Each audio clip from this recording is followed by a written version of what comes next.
Hello everyone, so in today's video I'll be giving you guys my first impressions of Battlefield 2042.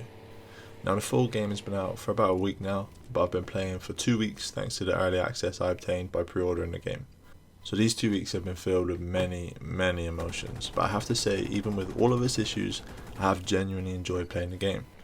Now I know it has lots of bugs and it definitely has some major issues, I'm not denying that at all, but I just have to say that overall the experience I've had has been a good one. And for me, it's definitely taken a step closer to the Battlefield days of old. Just to make this video a little bit easier to digest and comprehend, I've broken it down into some smaller subsections, detailing each game mode and my overall opinion of the current state of the game. With that being said, I hope you guys enjoyed the video. Leave me a thumbs up and subscribe if you haven't already.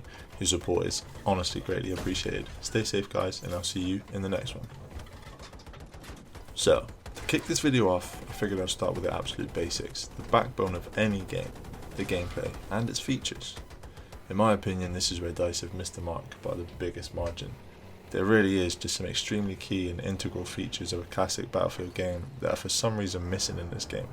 The lack of a classic scoreboard where I can easily see how I'm doing in relation to the rest of the lobby, and not just the confusing mess we have now. A server browser that would easily allow players to find games with good ping on maps that they enjoy. A UI that is easily navigated, which this game most definitely does not have. If you've played Battlefield 2042, then you will probably agree that the UI feels pretty clunky and honestly unnecessarily confusing. Why can't I just pick my class and then edit my guns, or click on the attachments to change them? Instead I have to scroll through the different parts of the gun and add the attachments I'd like to use. It's all just very confusing. For me, one of the biggest issues with this game is its performance, and this is a gripe that I've seen many people have in the community, it's not just me. The sudden frame rate drops, the crashes, the rubber banding, these are all issues that completely defeat any sort of fun you are having whilst playing. And I understand that this is a pretty ambitious game and the servers are having to take a lot of information on board, but let's not forget that DICE and EA as a whole are an insanely big corporation with insane amounts of money, and in my opinion the game could even be seen as slightly stripped back when compared with older games such as Battlefield 4. Yes, 2042 has 128 player servers, but there is a distinct lack of major Levolution events that made Battlefield 4 so fun back in 2013. The weather events in 2042 are of course visually stunning. They're good, they're fun the first couple of times you see them, but after that they just feel repetitive and slightly annoying if anything. I really think that the performance of the game is something that DICE should try to focus on and improve in the future. Now moving on, I'd like to briefly mention one thing that annoys me quite badly, and that is the fact that I am forced to spawn in at the start of a game. The maps in this game are so huge and vast, and I have to spend so much time at the start of a round just running to the first objective. There has to be a feature like there was in previous games where you can just wait in the spawn screen until an objective has been captured, or your squad is in position, or a vehicle has become available, etc. Please, DICE, I'm honestly begging you, I do not want to be doing an Iron Man at the start of every single round. Now, before I go into the next topic, I'd like to quickly reel off a few features that are missing in this game that have been present in previous titles and that I would love to see be added into this game in the future, or somehow reincorporated in a different way. So first off, exciting and intriguing in-game assignments, they're missing. Profile and progress stats in the main menu, missing. There's no battle log or any kind of stat tracker, there's no global leaderboards, no custom emblems for dog tags and vehicles, etc. There's no spectator mode, no community servers, there's no test range. These are just to name a few. I'll leave a link to a detailed Reddit post in the description that details most of the missing features of this game. It's honestly definitely worth a read if you'd like another perspective on the current state of the game. That'll be in the first line of the description, so I think you guys should definitely go and check that out. So, moving on to game modes. I'm going to start with All Out Warfare, and if you've played a Battlefield game before then you'll be very familiar with this mode. It consists of the classic Conquest game mode and Breakthrough, which is featured in more recent titles. I won't bore you with the details of these modes, as I'm almost certain that if you're watching this video then you'll be a Battlefield fan or have at least played Battlefield 22, so I honestly don't think you guys need to hear the ins and outs of these modes. I do have to say that this one would have been fairly hard for DICE to mess up, and they've actually done a pretty good job at sticking to the recipe of success that these modes have. My only issues would be the lack of smaller modes that allow me to experience the beautiful maps on a much smaller scale with no vehicles to worry about. Previous games had a vast amount of modes such as TDM, Rush, Hardcore modes, Gunmaster, Conquest Small, etc. I'd love to see some of these game modes be added back in, just to make a bit of variety into the All Out Warfare game mode. Now, moving on to Portal, and to be honest with you, I absolutely love this mode. If you saw the video I released last week, then you'll have seen just how much fun I had going back and playing what is essentially a remastered version of Battlefield 3. If you haven't seen that video, definitely go check it out, I'll leave a link to it in the description. However, the same old issues keep cropping up, the lack of variety. I'd love to see more maps added to each of the games. Portal for me is very close to being honestly incredible, so I won't say too much more there. I think it's an amazing concept and I hope it grows even more in the future. Kudos to DICE for that one.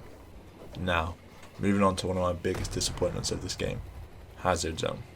When the initial rumours and rumblings of this game mode started to speculate, I was extremely excited.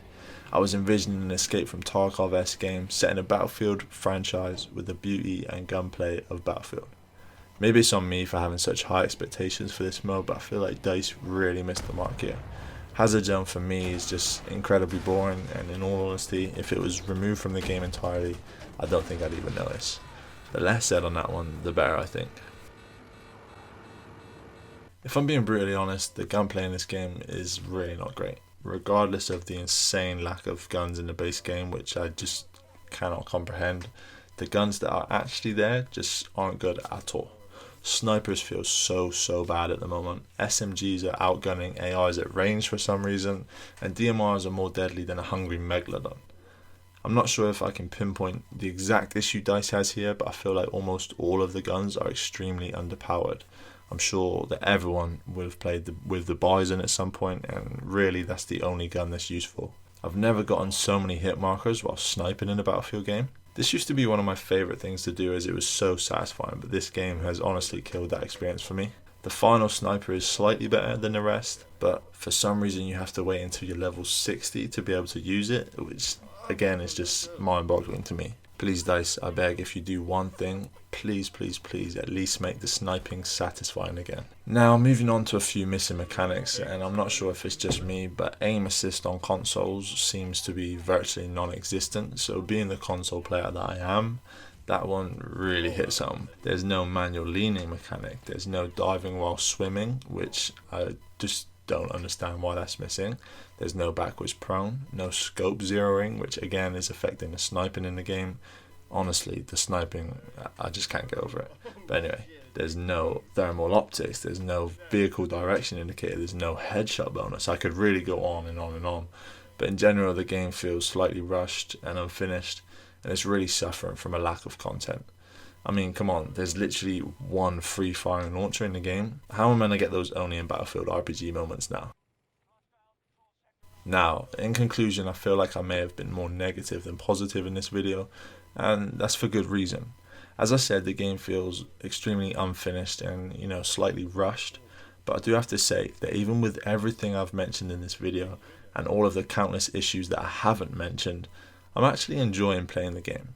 I look forward to playing with my friends, coming home from work and talking to everyone and getting some of those moments. And I've already had some great feel-good moments that really take me back to my times playing Battlefield 3 and 4 when I was in school. I feel like DICE have the basis of a truly incredible game here, and they could really be in with a winner if they just address some of the major issues and do it fast. New content needs to be added soon, and features have to be bulked up massively. I understand that DICE is already working on some major patches that will be implemented very soon, and they seem to be listening to the community more this time around, which is always a bonus. I cannot wait to see how this game evolves over time, and I may even remake this video in a few months just to see how everything's changed. Now, that's enough of me rambling for today, guys. I hope you enjoyed this video. Please do let me know in the comments your opinion on the current state of the game and how you think it could be improved. Once again, thank you all for watching, and I'll see you in the next one.